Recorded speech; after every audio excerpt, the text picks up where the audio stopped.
मध्य प्रदेश के ग्वालियर में एक ऐसा युवक पुलिस के हत्थे चढ़ा है जिसने रंगबाजी करने के लिए न सिर्फ अपनी जमीन बेचकर बंदूक खरीदी बल्कि एक युवक पर जान से मारने की नीयत से फायर भी कर दिया। किस्मत अच्छी थी जो युवक बच गया और गोली उसके सिर के ऊपर से निकल गई। मामला बिजौली थाना क्षेत्र के ग्राम सुपावली का है। पुलिस के अनुसार 16 अक्टूबर को स्थानीय युवक सचिन माथुर ने थाने पहुंचा था। सचिन ने पुलिस को बताया कि गांव में ही रहने वाले अनुज धानुक ने अपनी 12 बोर की एडवांस तकनीक की 2 नाली लाइसेंसी बंदूक से उस पर जान से मारने की नीयत से फायर कर दिया, लेकिन फायरिंग के दौरान जमीन पर बैठने की वजह से गोली उसके सिर के ऊपर से निकल गई। गोली की आवाज सुनकर मौके पर ग्रामीणों की भीड़ इकट्ठा हो गई, जिसको देखकर आरोपी मौके से भाग निकला। पुलिस ने आरोपी अनुज धानुक के विरुद्ध बीएनएस की धारा 296 व 109 के तहत केस दर्ज करके उसकी तलाश शुरू कर दी। इसी बीच पुलिस को सूचना मिली कि आरोपी को उसके खेत में देखा गया है, जहां से घेराबंदी करके आरोपी को मैं हथियार के दबोच लिया गया। पूछताछ में आरोपी अनुज धानुक ने पुलिस को बताया कि 4 बीघा जमीन बेचकर उसने लाइसेंसी बंदूक खरीदी है। एक बार हर्ष फायर करके एक मटकी फोड़ी थी और अपना निशाना चेक किया था।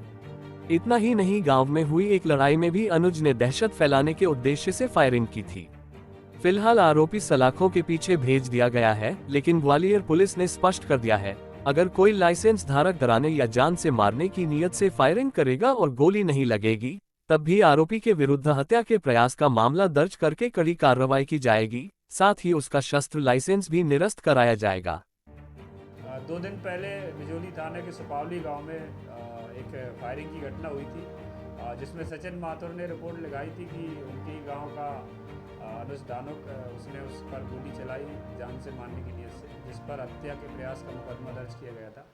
आज हमारे बिजौली थाना प्रभारी प्रीति भार्गव और उनकी टीम के द्वारा उसे गिरफ्तार किया गया है और गिरफ्तारी के बाद उसके कब्जे से 12 बोर 2 नली बंदूक जो कि न्यू टेक्निक की उसे जब्त किया। पूछताछ पर आरोपी ने बताया और गांव वालों ने बताया कि इसने अभी लेटेस्ट में ही 4 बीघा ज़मीन बेचकर ये बंदूक ली थी और चूँकि नई बंदूक थी तो उसे शौक था दिखावे का, तो दिखावे के चक्कर में उसने 1-2 बार बता रहे गांव वाले कि हवाई फायर किया, हर्ष फायर किया और आज उसने जो इस घटना को अंजाम दिया उस पर हमने तत्काल कार्रवाई करते हुए उसको गिरफ्तार किया है। सर, देखा जा रहा है लगातार नशा के किस तरह के मुकदमे दर्ज किए जा रहे हैं?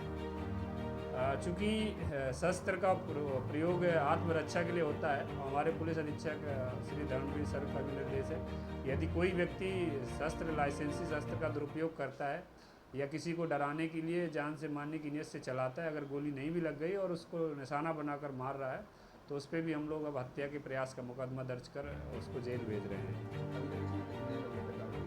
इस तरह से हमारे थाना बिजौली में 2 अपराध पंजीबद्ध किए गए हैं, जिसमें उन्हें गोली नहीं लगी लेकिन उसने हत्या की नीयत से गोली चलाई, इसलिए उन पर मुकदमा किया गया है और जिनके लाइसेंसी हथियार हैं अगर इस तरह से चलाएंगे दुरुपयोग करेंगे तो वो निरस्त भी करवाएंगे।